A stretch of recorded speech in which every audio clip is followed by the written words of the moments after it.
Hi everyone, welcome to our vlog, and today we'll be exploring into the fascinating work of art created by a talented local artist from Caraga region. Join us as we dive into the interesting details of this masterpiece and get to know the personality behind it. Hi, good morning. My name is Lawrence Agustin. I'm an artist. I'm from Alampat group, and I specialize in wire art. Let's start by introducing the artwork. The artworks that we are featuring is called Screen Wire Art, created by the talented artist Lawrence Agustin. His artwork uses the technique of layering and assemblage of screen wire on a canvas. To understand the personality behind this artwork, we are going to interview the artists themselves. Let's hear from them directly.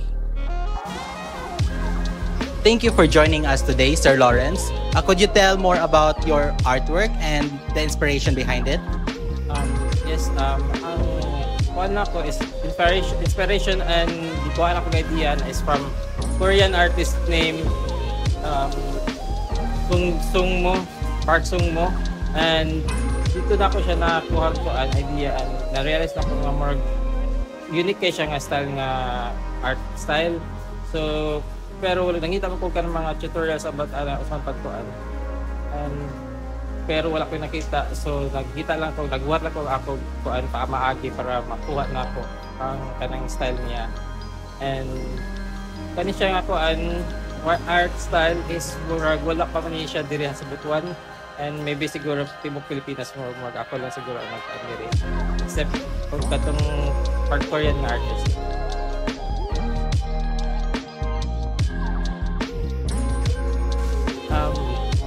Medium na ani is screen wire art, so marag bago ni siya ako mahagbong gyapon siya sa mixed media usahay.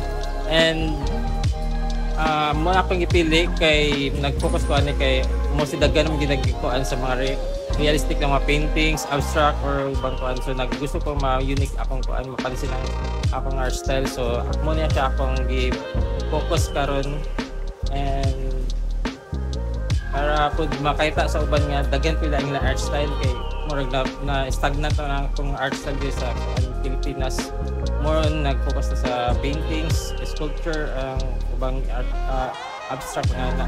So gusto na akong bago ang explore data.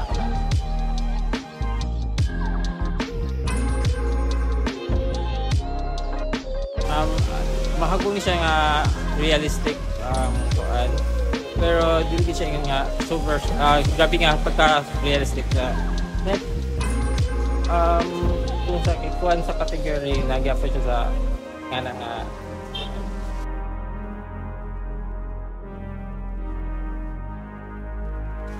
technique, more on layering lang siya, patong-patong lang na siya nga screen. So pag katong nipis lang lighter nga kuan mga 1 to 2 layers lang sa screen wire, then pag katong medyo dark side na ako daghanon gid ako siya nga layer to form na mo kuan siya create og illusion sa mga shadows niya and highlights.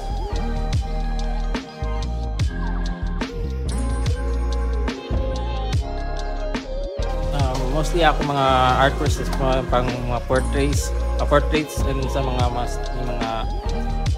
tao, and sa mga mostly mga known people like different Malaris and Bob Marley. So more focus ko diya sa kuan and para pud mahatag og inspiration ng uban new artists and para mga maka-explore pa sila laing style sa kuan.